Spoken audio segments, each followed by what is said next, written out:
जय हिंद दोस्तों। Delhi UPSC secret में आप सभी का स्वागत है। अक्सर मैं मेरे हर वीडियो में कहता हूं कि यूपीएससी की कोचिंग बाजार में आपका स्वागत है। मैं इसलिए कहता हूं कि ओल्ड राजेंद्र नगर में कोचिंग माफियाओं के ठोकर खाने के बाद, लूट मार के बाद, हम फिर सीनियर ने, हमारे जूनियर ने, हम सब में मिलकर ये प्लेटफॉर्म खोला है ताकि गांव के जो लोग हैं, मिडिल क्लास फैमिली के जो स्टूडेंट है, उन लोगों को इसका बेनिफिट मिल सके। दोस्तों, सीसैट ये ऐसा है कि जो हमारे जर्नी को हर्डल बना देता है और हम लोग उसको सीसैट को लाइटली भी लेते हैं। आज हम सबके बीच आज हमारे ऐसे सीनियर आने वाले हैं जो खुद सीसैट में फेल हो गए थे, लेकिन नेक्स्ट ईयर उन्होंने 183 मार्क्स स्कोर किए हैं। I would like to welcome Mr. Vivek Patil sir to this platform। Vivek sir, Delhi UPSC secret में आपका बहुत बहुत स्वागत है सर। विवेक सर के बारे में अगर कहना है तो विवेक सर ने 5 यूपीएससी मेंस लिखी है, 2 बार यूपीएससी इंटरव्यू दिया है, एक्स ACIO। देन दोस्तों, स्कोर तो मैंने सीसैट का उनका बता दिया, लेकिन इनकी खूबी ये है कि लिटरेचर पे काफी इनका होल्ड है, इसलिए इनकी एक्यूरेसी जो है ना पैसेज में काफी ज्यादा है। विवेक सर पुणे बेस है। विवेक सर वहां पे मराठी ऑप्शनल भी पढ़ाते हैं और काफी अच्छा ये है। इनके कॉम्प्रिहेंशन के साथ और एक बात मैं बताना चाहता हूं, इनकी होल यूपीएससी जर्नी के इन बिटवीन।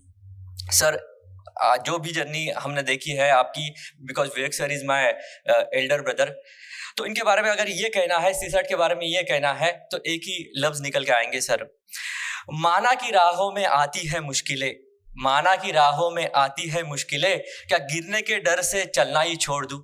माना की राहों में आती है मुश्किलें, क्या गिरने के डर से चलना ही छोड़ दूं। वादा किया है मंजिलों से आऊंगा लौटकर जरूर, वादा किया है मंजिलों से आऊंगा लौटकर जरूर, फिर भले मैं उस वादे को कैसे तोड़ दूं। तो दोस्तों, हम सबके बीच एक मोटिवेशनल फिगर है और सीसैट के हर्डल्स को सर आपको बहुत इजी बना देंगे। तो सर, आप आपका लेक्चर कंटिन्यू करिएगा और दोस्तों stay connected with the Delhi UPSC secret YouTube channel. Thank you, thank you, thank you. Hello guys, myself Vivek Patil. Arvind sir has already introduced me to you. In 2013, I scored 183 marks in a CSAT.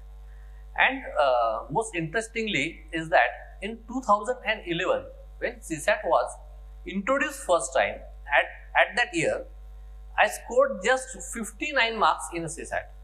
So my strategy was based, means for 1 year I just prepare for the CSAT, because the prelim is a most important in our preparation.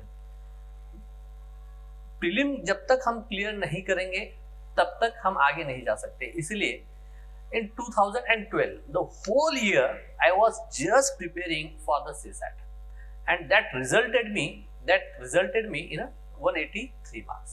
So at that time I just have the 2 paper with me, 2011 and 2012। 2011 का और 2012 का ही paper मेरे सामने था, और उस time पे एक मुझे समझ में आया था कि comprehension played the very important role in our preparation, because उस टाइम पे सीसैट के क्वेश्चन जो आते थे वो 45 अप टू द 45 क्वेश्चंस, मतलब 50% of your CSAT, near about the 50% of your CSAT was just covered with the help of your comprehension। अगर हम देखें ना कि 2015 के बाद जो भी CSAT आ रहा है, जो भी पेपर आ रहा है, वो ज्यादा टफ होते जा रहा है। 2000 के पहले जो भी पेपर आते थे उस पे एक पैरा और 3-4 क्वेश्चन उस पे होते थे, लेकिन अब ऐसा नहीं है। अब most of the critical reasoning based question आ रहे हैं। जो कॉम्प्रिहेंशन भी आता है तो क्रिटिकल रीजनिंग बेस्ड आता है, मतलब जो अजम्पशन के क्वेश्चन है, इन्फरेंस के क्वेश्चन है, क्रक्स के क्वेश्चन है, main idea of the passage है, ये जो क्वेश्चंस आते हैं तो ये क्रिटिकल रीजनिंग बेस्ड क्वेश्चंस है। हमें अब क्या करना चाहिए, तब क्या करना था, लेकिन अब क्या करना चाहिए। मुझे सबसे पहले ये लगता है कि स्टूडेंट जो लाइटली लेते हैं सीसैट को, उनको इसको ये बात छोड़ देनी चाहिए।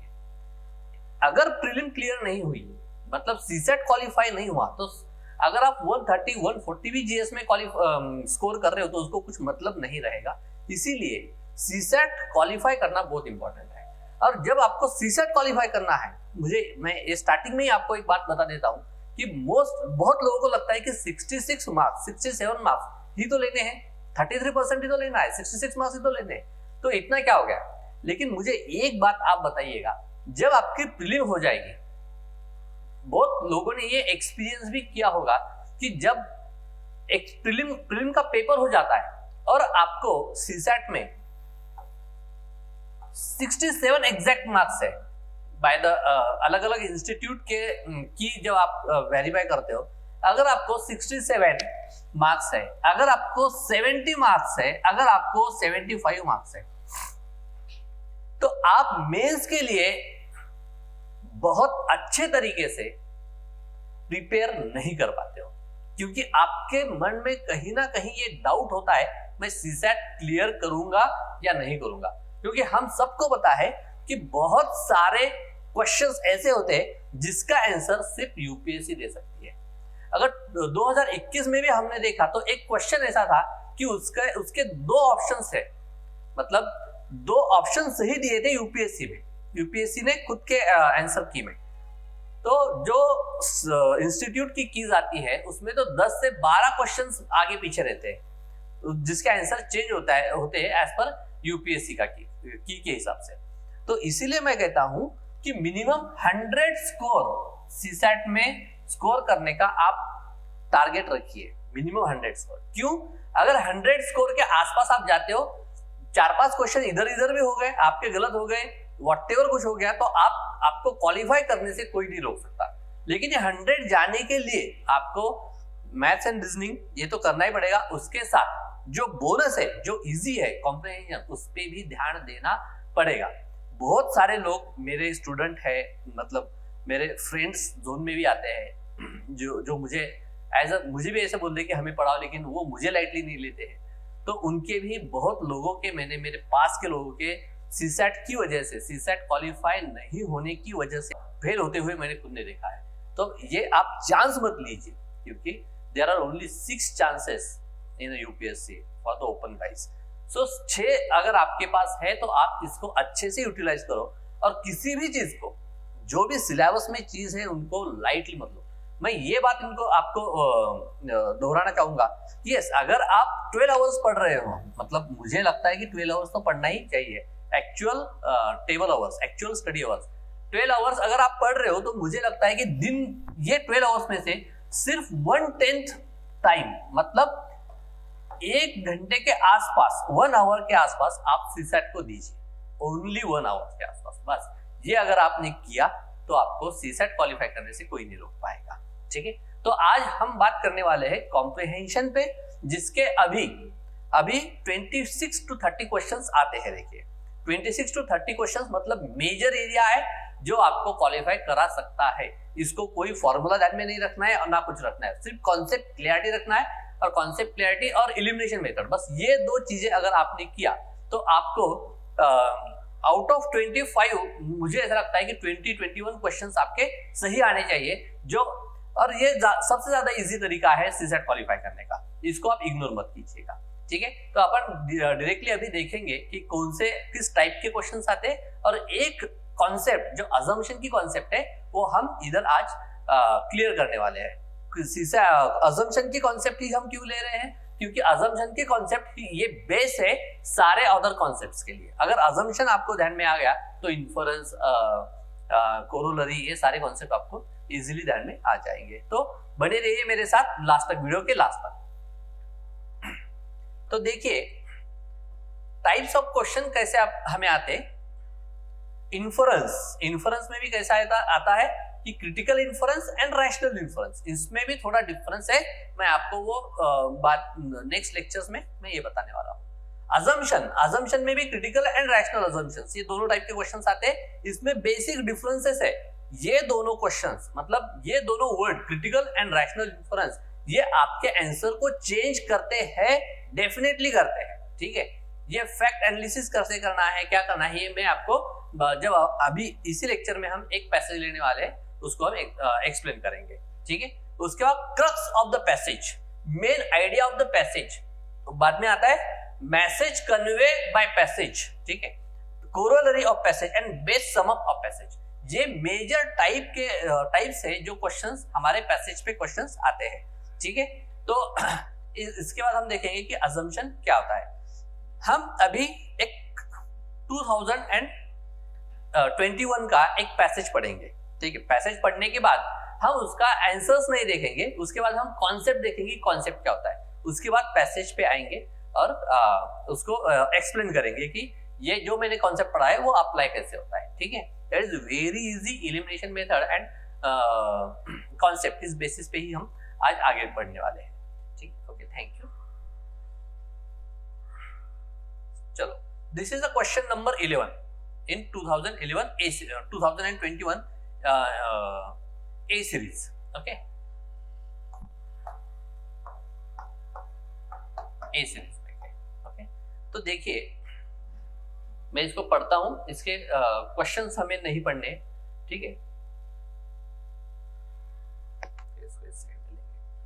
Fig tree are considered sacred in India, East Asia and Africa। Fig tree मतलब जो अंजीर का जो पेड़ होता है उसको fig tree कहते हैं। Fig tree are considered sacred in India, Asia and Africa and are common in agriculture and urban landscape।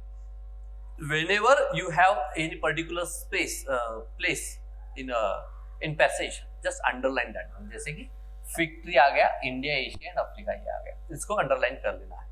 जब भी ऐसे कुछ प्लेसेस आते हैं, कॉन्टिनेंट आता है, किसी कंट्री का नाम आता है, तो उसको अंडरलाइन कर लीजिएगा, उस पर क्वेश्चन बनने के चांसेस होते हैं, ठीक है। आगे क्या है, are common in agriculture and urban landscape where other large trees are absent.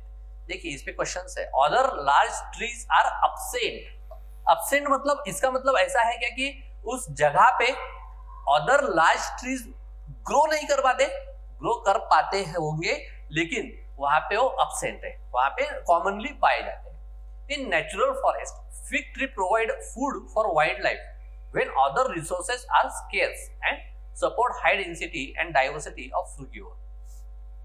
In natural forest fig tree provide food for wild life. Natural forest में क्या होता है कि वो क्या करते हैं कि वो फूड प्रोवाइड करता है, एंड अदर रिसोर्सेज आर, जब भी अदर रिसोर्सेज स्केयर है, and support high density and diversity of frugivore. किसको सपोर्ट करता है कि जो फ्रूट ईटिंग एनिमल है उनको, उनके डेंसिटी को ये सपोर्ट करता है, ठीक है।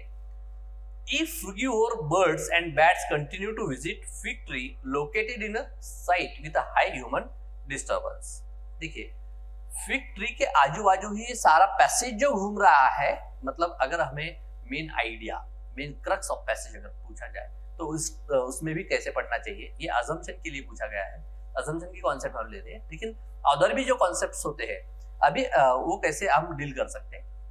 देखिए, ये किसके आजू बाजू घूम रहा है कि fig tree, and importance of fig tree, इसके आजू बाजू ये पैसेज घूम रहा है, देखो, ठीक है। उसके आगे क्या बोल रहा है ये देखेंगे।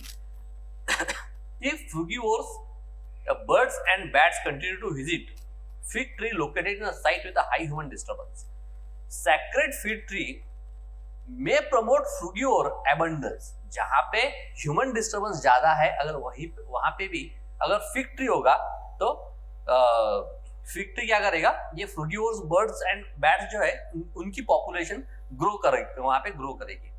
Abundance under the favorable microclimate, plenty of seedlings of other tree species would grow around the fig tree। मतलब क्या होता है कि फिग ट्री क्या करता है, अदर्स जो ट्रीज है उनकी सीडलिंग को भी प्रमोट करता है, उसको हेल्प करता है बढ़ने में, इसका मतलब ये होता है, ठीक है। अभी ये पैसेज तो आपके समझ में आ गया, एकदम सिंपल पैसेज मैंने आज लिया है, यहाँ पे एकदम ही सिंपल है ये पैसेज, तो आपके ध्यान में आ गया होगा। लेकिन अभी क्या करेंगे हम कि इसका पूछा है अजम्पशन, तो अजम्पशन की कॉन्सेप्ट क्या है वो हम समझ लेंगे, क्या होता है अजम्पशन। देखिए, अजम्पशन की कॉन्सेप्ट समझने के लिए हम एक सिचुएशन इमेजिन करेंगे, एक सिचुएशन हम इमेजिन करने वाले हैं। मैं वो सिचुएशन बताता हूं, वो सिचुएशन आप लोग इमेजिन कीजिए। Suppose India and Pakistan are playing a cricket match, India and Pakistan playing a cricket match, and Pakistan batted first and give us a target of 315। This is a one day match of cricket। कितना target दिया है इन्होंने, 350 का target हमें दिया है। India started it's inning, India की inning जो है वो स्टार्ट हो गई है, और अभी what is the score board of India? Only 30 runs, 10 overs are done, and two main batsmen, two main openers, we have lost two main openers also. Situation आपके ध्यान में आ गई होगी कि इंडिया और पाकिस्तान क्रिकेट मैच खेल रहे हैं। 350 रन पाकिस्तान ने हमें चेस करने के लिए टारगेट दिया है, इंडिया ने 30 रन ही बनाए हैं 10 ओवर में, और दो मेन जो ओपनर है, जो विकेट्स है, वो भी लॉस कर दी है। अब ये मुझे आप बताइए कि ये सिचुएशन कैसी है? ये इजी सिचुएशन है या टफ सिचुएशन है? Definitely this is a tough situation, this is odd and tough situation. In this situation your favourite player Virat Kohli, okay, who is that one? Virat Kohli is coming on a pitch, okay, ये batting करने के लिए आ रहा है, और आप excite होके आप क्या कहते हो? सारी सिचुएशन आपके ध्यान में आ गई होगी। ऐसे इस टफ सिचुएशन में ऐसे हो सकता है कि इंडिया हार भी सकता है, ऐसे इस टफ सिचुएशन में कौन आ रहा है बैटिंग के लिए? विराट कोहली बैटिंग के लिए आ रहा है। वो आपका फेवरेट है, वो अच्छा खेलता है, और आप एक्साइट होके आप दो स्टेटमेंट करते हो। क्या स्टेटमेंट करते हो? वो स्टेटमेंट है Virat is a fine player, Virat एक अच्छा प्लेयर है, स्किलफुल प्लेयर है, Virat is a fine player, India will win the match, India will win the match। अभी देखो आपने कंक्लूजन क्या किया है? India will win the match। आपने एक कंक्लूजन क्यों किया है? Why you made this conclusion कि इंडिया मैच जीतेगा या जीत सकता है? क्यों किया है आपने ये? On the basis of Virat, मतलब क्या आपने कुछ विराट की ऐसी क्वालिटीज है जो आपने अज्यूम की है। On the basis of that qualities, on the basis of that qualities you said, you made a statement that India will win the match, okay, on the basis of Virat. वो qualities क्या क्या हो सकती है? That qualities may be more than one, that qualities can be more than one. What can be that qualities? What can be that qualities? मुझे ये कहना है कि जो भी स्टेटमेंट आप कर रहे हो, whatever the statement you are making, whatever the statement you are making, that statement is based on something. That statement is based on something. That base is called assumption. You are watching my this lecture because you think you can be benefited. So you are watching this. Whatever the action you are doing, that action is based on something. That base is called assumption. Okay, that base is called assumption. So अभी देखिए आपने क्या बोला कि Virat is a fine player, India will win the match. ये आपने बोला। तो इसकी क्या क्या बेसिस हो सकते हैं ये बोलने के लिए, वो हम देखेंगे। ऐसे भी हो सकता है कि आपको पता है कि ऐसे सिचुएशन में इससे पहले भी विराट ने मैच जिता के दिया है। With the help of Virat India has won the match in such a situation before. ये भी एक अजम्पशन हो सकता है, इसीलिए आपने बोला कि India will win the match. आप ये भी अज्यूम कर सकते हो क्या? Virat is in a good form, इसीलिए आप बोल रहे हो कि विराट का अभी फॉर्म जो चल रहा है वो अच्छा चल रहा है, इसीलिए आप बोल सकते हो कि इंडिया मैच जीत सकता है या जीतेगा। Virat pledge well against the Pakistan, Pakistan के अगेंस्ट विराट अच्छा खेलता है, ये भी हो सकता है। मतलब क्या है? देखो आपने जो भी स्टेटमेंट किया वो स्टेटमेंट कुछ तो उसका बेस है, इसलिए आपने वो स्टेटमेंट किया है। कुछ तो क्वालिटीज विराट की आपको पता है, इसलिए आपने वो स्टेटमेंट किया है। That qualities can be more than one, एक से ज्यादा क्वालिटीज हो सकती है, इसलिए आप उस कंक्लूजन पे आए हो। ठीक है, तो एक्चुअली आपने कैसा कहना चाहिए था? एक्चुअली कैसा बोलना चाहिए था? आइडियली कैसा बोलना चाहिए था कि Virat is a fine player, Virat is in a good form, Virat is in a good form, Virat is in a good form, so India will win the match, ऐसा बोलना चाहिए था। बट स्टेटमेंट आपने किया नहीं, ये स्टेटमेंट आपने मिस किया है, वो अज्यूम किया है। ये बोलने की जरूरत नहीं है, इसलिए आपने ये बोला नहीं है। आपने डायरेक्टली क्या बोला, India will win the match. So what is assumption? Assumption is a base of your statement. Assumption is a base of your actions that is not stated. उसकी जरूरत नहीं होती है, उसको बोलने की जरूरत नहीं होती है, वो अज्यूम किया जाता है, ठीक है, उसकी बोलने की जरूरत नहीं होती है। लेकिन अगर एक वर्ड में अगर अजम्पशन को कुछ बोलना हो तो मैं बोलूंगा कि योर स्टेटमेंट का जो भी बेस होता है उसे हम अजम्पशन कहते हैं, जो कि स्टेटेड नहीं होता। ये उसका पहला रूल हो गया। दूसरा रूल क्या होता है कि एक से ज्यादा अजम्पशन हो सकते हैं, एक से ज्यादा अजम्पशन हो सकते हैं। लेकिन ये अजम्पशन किसके होते हैं? जो इंफॉर्मेशन आपके सामने आ रही है, जो इंफॉर्मेशन का जो राइटर है उसके अजम्पशन होते हैं, हमारे अजम्पशंस नहीं होते। ओके, मतलब एग्जाम पीरियड में आपके सामने जो भी पैसेज आता है वो पैसेज किस बेसिस पे होगा, जिस राइटर ने भी वो लिखा होगा कि उसका बेसिस क्या है वो हमें ढूंढना है, हमारा खुद का बेसिस वहां पे नहीं ढूंढना है, ठीक है, ये आपको करना होगा, ठीक है। जब आप बचपन में होगे, आप अगर 5th-6th स्टैंडर्ड में आप पढ़ रहे होगे, 5वीं या 6वीं कक्षा में आप जब पढ़ते होंगे, तो उस टाइम पे आपने डिवाइडेशन किए होंगे। तो डिवाइडेशन कैसे होते हैं उस टाइम पे? डिवाइडेशन कैसा होता है कि 25 यहाँ पे 5, यहाँ पे आप 5 लिखते हो, यहाँ पे 25 लिखते हो, यहाँ पे माइनस भी लिखते हो और इसके आगे 0 भी लिखते हो। फिर ये माइनस हम क्यों लिखते थे? क्योंकि इसके भी मार्क्स उस टाइम पे होते थे। जब आप 10th में आते हो, 12th में आते हो, उस टाइम पे आप कैसे करोगे? 25/5 = 5, ऐसे आप डायरेक्टली करोगे। क्यों आप ऐसे करोगे? क्योंकि जो पेपर चेक कर रहा है उसको पता है कि उसने ये अज्यूम किया है कि आपको ये स्टेप आते हैं, और आपने ऐसा डायरेक्टली क्यों किया? क्योंकि लिखने जो भी चेक करेगा उसको पता है, उसको ये सारा पता है कि ये ऐसे करते हैं। मुझे यही कहना है कि जो आप स्किप करते हो, जो भी बोलते टाइम आप स्किप करते हो, जो बैक ऑफ द माइंड रहता है, उसे हम अजम्पशन कहेंगे। ओके, इसे हम अजम्पशन कहेंगे।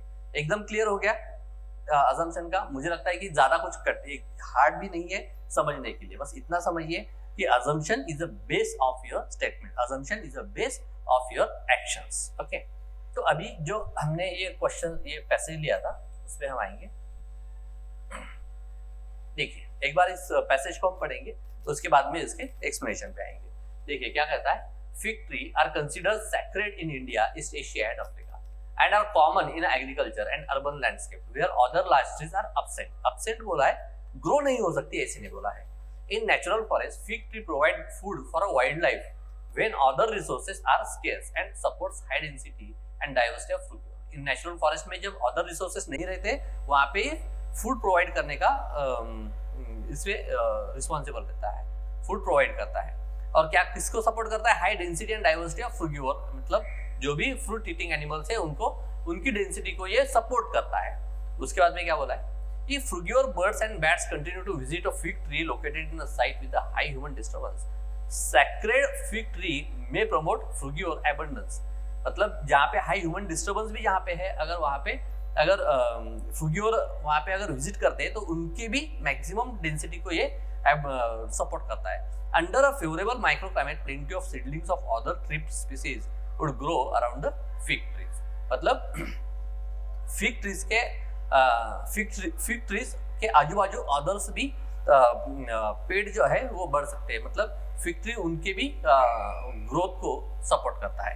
ओके, इसका ऐसा है। अभी हम उसके क्वेश्चंस पे जाएंगे, उसका एक्सप्लेनेशन देखिए। On the basis of our passage following assumptions have been made. Assumptions बोला है, मतलब एक से ज्यादा अजम्पशंस हो सकते हैं। देखिए क्या, fig trees can often be a keystone species in a natural forest। keystone species क्या होता है कि in any ecosystem keystone species are the species which impact more, मतलब ज्यादा से ज्यादा अगर keystone species को अगर हैम्पर हो गया, अगर उनको कुछ नुकसान हो गया, तो सारे इकोसिस्टम आपकी गड़बड़ हो सकती है। ऐसी स्पीसीज होती है, उसको हम कीस्टोन स्पीसीज बोलते हैं, मतलब most important species in ecosystem, इसको हम बोलेंगे। अब ये कीस्टोन स्पीसीज, ये अजम्पशन हमने क्यों, ये करेक्ट अजम्पशन है, this is a correct one. Why this is a correct one? क्योंकि यहाँ पे इन्होंने क्या बोला है,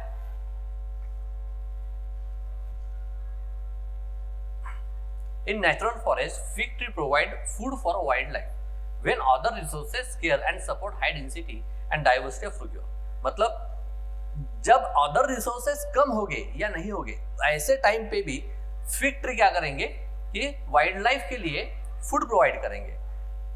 अगर अदर रिसोर्सेज भी नहीं है और ऐसे टाइम पे फिग ट्री भी नहीं है तो उस टाइम पे फ्रूगियोर की जो डेंसिटी होगी तो वो तो ग्रो ही नहीं कर पाएगी। तो इसलिए ये क्या होगी, ये कीस्टोन स्पीसीज यहाँ पे हो सकती है। आगे देखिए, fig tree can grow where other large woody species can not grow. ऐसे इन्होंने कहीं कहा नहीं है कि other woody species can not grow. वहां उन्होंने क्या है कि जहां पे एब्सेंट रहती है, अदर स्पीसीज जहां पे एब्सेंट है वहां पे फिग ट्री ग्रो कर सकती है। ऐसे होना, एब्सेंट मतलब ग्रो हो सकती है लेकिन अभी नहीं है। इसका ऐसा मीनिंग नहीं होता कि कैन नॉट ग्रो मतलब ग्रो ही नहीं हो सकती, ऐसे नहीं हो सकता। इसलिए ये सेकंड जो है वो आना नहीं चाहिए। देखिए अभी इलिमिनेशन मेथड क्या होती है, हमें एक पता चला कि एक होना चाहिए और दूसरा नहीं होना चाहिए। मतलब दो जहां पे भी आएगा उसको हम इलिमिनेट करेंगे। तो दो कहां पे आता है, फर्स्ट में यहाँ पे दो आ गया तो मतलब ये अपने क्वेश्चन में तो आना ही नहीं चाहिए। ये यहाँ पे आ गया, ये भी नहीं आ सकता। और वन अपने आंसर में होना ही चाहिए। अभी देखो अगर ये दो ए एंड सी, थोड़ा सा मैं इधर लेता हूं इसको, देखिए इलिमिनेशन मेथड क्या होती है। अभी हमें क्या पता चला था कि दो अपने आंसर में आना नहीं चाहिए। ओके, तो ये गया एंड ये गया। ओके,